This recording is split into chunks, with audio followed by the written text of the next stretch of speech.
Une revue de presse préparée et présentée par Hélène Frade. Bonjour Hélène. Bonjour Antoine. Hélène, on va parler bien évidemment avec vous de cette canicule qui touche la France, mais pas seulement. Elle touche également l'Europe où les records de température tombent les uns après les autres. C'est la nouvelle normalité de nous.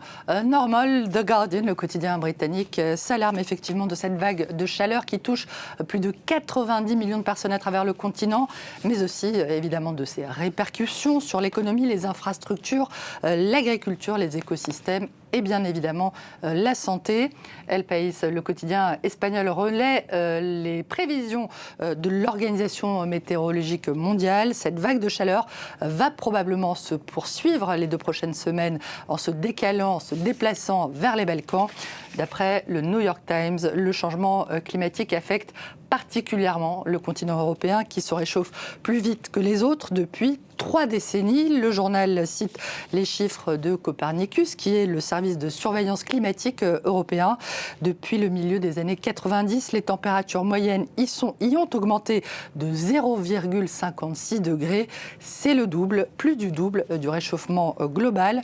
Outre l'augmentation des températures mondiales provoquée par la hausse des émissions de CO2 dues aux activités humaines, le continent européen subit aussi plusieurs phénomènes locaux, à la fois sur terre et sur mer, comme le fait que le réchauffement climatique provoque la fonte de la banquise qui recouvrait autrefois d'immenses étendues en Arctique, ce qui amène les océans à absorber évidemment davantage l'énergie solaire et aggrave le réchauffement climatique dans tout l'hémisphère nord. Une canicule, un phénomène climatique, on vient de le voir avec vous Hélène, et qui a des conséquences politiques très concrètes. Ouais, ici en France, le site d'Info-Mediapart accuse les irresponsables du gouvernement dont le discours sur l'adaptation n'est qu'une poursuite, selon lui en tout cas, du déni climatique. Le Nouvel Obs met en lumière, lui, la lourde responsabilité des gouvernements successifs qui ont ignoré la litanie des rapports du GIEC, le groupe d'experts international sur le climat, depuis le milieu des années 90. Colère aussi en Belgique, où le journal belge Le Soir soutient que le gouvernement dit aux Belges, écrasés par la chaleur, débrouillez-vous. Et même en Espagne, Antoine, qui est souvent présenté comme un modèle d'adaptation au réchauffement climatique, El País rapporte que seulement 1% des écoles sont climatisées et presse le gouvernement d'adapter tout le pays à la réalité du changement climatique avec détermination et discernement.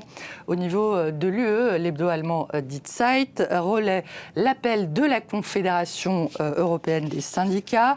Il demande notamment la mise en place de pauses fraîcheur pour les travailleurs européens sur le modèle de ce qui existe déjà, ces pauses fraîcheur de la Coupe du Monde de la FIFA.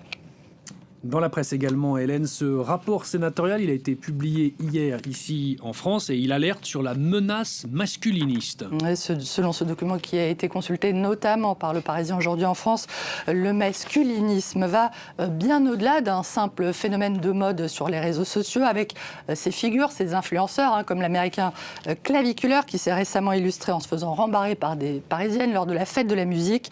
Eh bien, Antoine, d'après ce rapport, le masculinisme constitue désormais un vrai mouvement social et politique qui vise à anéantir les droits des femmes et, in fine, à démanteler le socle démocratique. Le quotidien Le Monde évoque un mouvement aux liens étroits avec les sphères complotistes et l'extrême droite, considérée comme une menace terroriste émergente et de plus en plus préoccupante, comparée d'ailleurs par le renseignement intérieur français au djihadisme, avec des parcours de radicalisation similaires.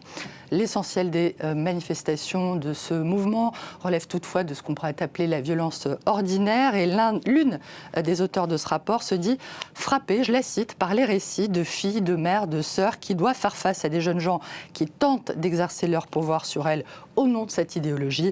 Toujours selon cette sénatrice, un soutien spécifique devrait être apporté aux mères célibataires de jeunes garçons.